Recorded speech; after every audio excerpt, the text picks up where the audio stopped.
Okay, good morning, class. This is Savita Dube.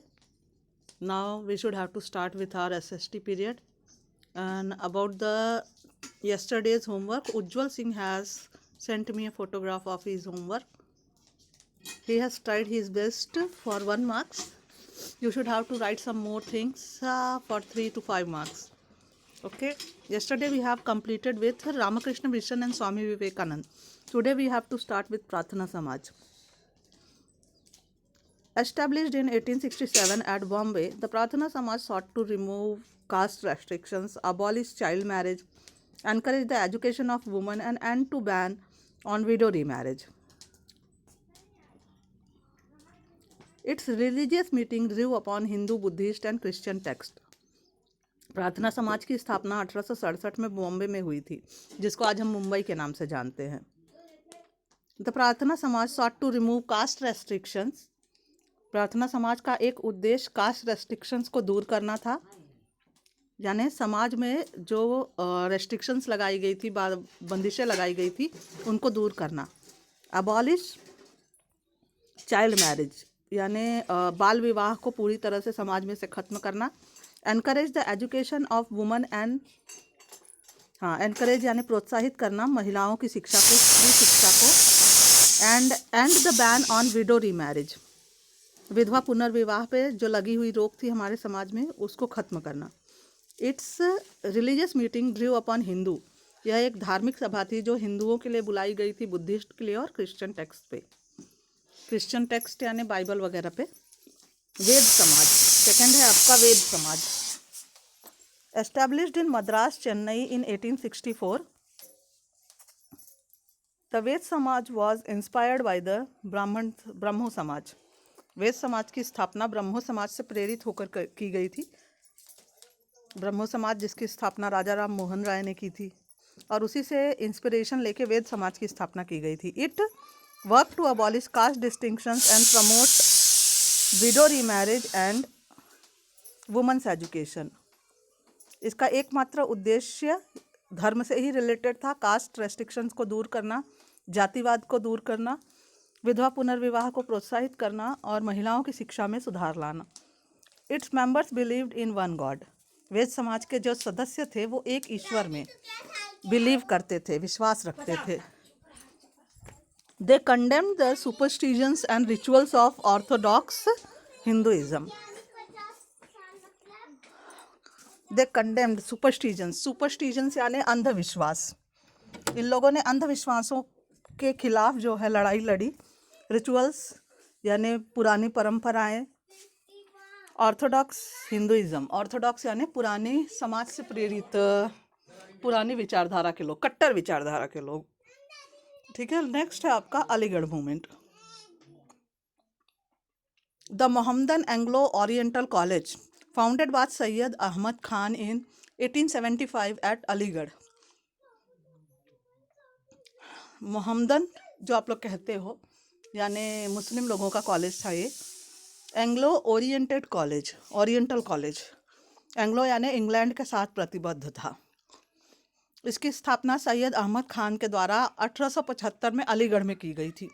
Letter become the Aligarh Muslim university, बाद में इसी को अलीगढ़ मुस्लिम university के नाम से जाना गया. The institution offered modern education including western science to Muslim. इन्होंने मॉडर्न एजुकेशन यानी आधुनिक शिक्षा प्रणाली को जो है अपनाया, इंक्लूडिंग वेस्टर्न साइंस ऑल्सो, यानी बाहरी देशों के भी साइंस की संकल्पनाओं को स्वीकार किया. टू मुस्लिम्स, मुस्लिम समाज को भी इस हिसाब से शिक्षित करने की कोशिश की. The Aligarh movement as it was known, इसे अलीगढ़ मूवमेंट के नाम से जाना गया. Had an enormous impact in the area of education reform. और वास्तव में ये एक बहुत ही बड़ा प्रयास था जिसने बहुत ही अच्छा प्रभाव डाला एजुकेशनल रिफॉर्म्स पे, यानी शिक्षा व्यवस्था में सुधार पर. नेक्स्ट है आपका the Singh Sabha movement. Singh Sabha movement reform organisations of Sikh. यहाँ सिख समाज के लिए जो है शिक्षा व्यवस्था में सुधार लाने की कोशिश की गई. The Singh Sabha movement reform organisation of the Sikhs. The first Singh Sabha were formed at Amritsar in 1873, at Lahore in 1870, 9। सबसे पहला सिंह सभा जो है अमृतसर में 1873 में और लाहौर में 1879 में स्थापित की गई। द सभा sought to write distinctions and practices seen by them as non-Sikhs. इस सभा का उद्देश्य था सिखिज्म ऑफ सुपरस्टिजम, राइट, यानी जो सुपरस्टिजन सिख समाज में थे, अंधविश्वास जो सिख समाज में व्याप्त था, उसको दूर करना। और caste distinctions and practices seen by them as non Sikh, ऐसी जातिवाद की प्रैक्टिसेस, ऐसी जातिवाद की प्रथाएं जो सिखों के लिए शर्मनाक थी, सिखों के लिए प्रैक्टिस करने लायक नहीं थी, उनको दूर किए जाने के लिए इन लोगों ने प्रयास किए। They promoted education among the Sikhs, इन लोगों ने सिखों के बीच भी शिक्षा व्यवस्था को, शिक्षा सुधार को, शिक्षा प्रणाली को प्रमोट किया। Often combining modern instructions with Sikh techniques, अक्सर इन लोगों ने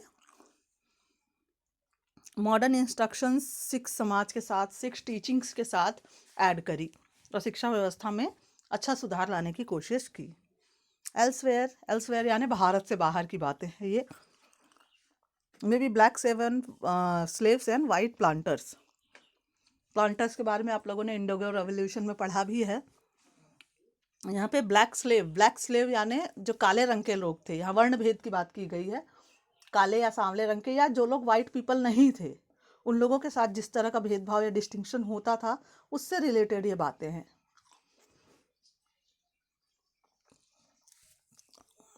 आई थिंक हम लोग इसको कल कवर करेंगे। और ही साथ ही इसकी जो प्रैक्टिस है, प्लीज़ 8th A वाले ग्रुप में इसका क्वेश्चन आंसर की कॉपी जो है भेजेंगे। मैंने आप लोग को लिखा है और मैं चाहती हूँ 8th A और 8th B का एक्सरसाइज जो आंसर है वो एक जैसा हो। तो आप लोगों को, क्योंकि मैंने एक्सरसाइज करा दी है 8th वालों को, 8th A वालों को, तो इसको प्लीज़ आप लोग ग्रुप में सेंड कीजिए और 8th B वाले जो है इसे अपनी कॉपी पे उतारेंगे। हम लोग लास्ट पॉइंट जो है एल्सवेयर, इसको हम लोग कल के पीरियड में कवर करेंगे। ओके, और आप लोगों की कॉपी अब जो है एक्सरसाइज के रिलेट में कंप्लीट होनी चाहिए। मे बी स्कूल्स खुलने वाले हैं जल्दी ही, तो आप लोगों की कॉपी वहीं चेक होगी। ठीक है, गुड बाय स्टूडेंट्स।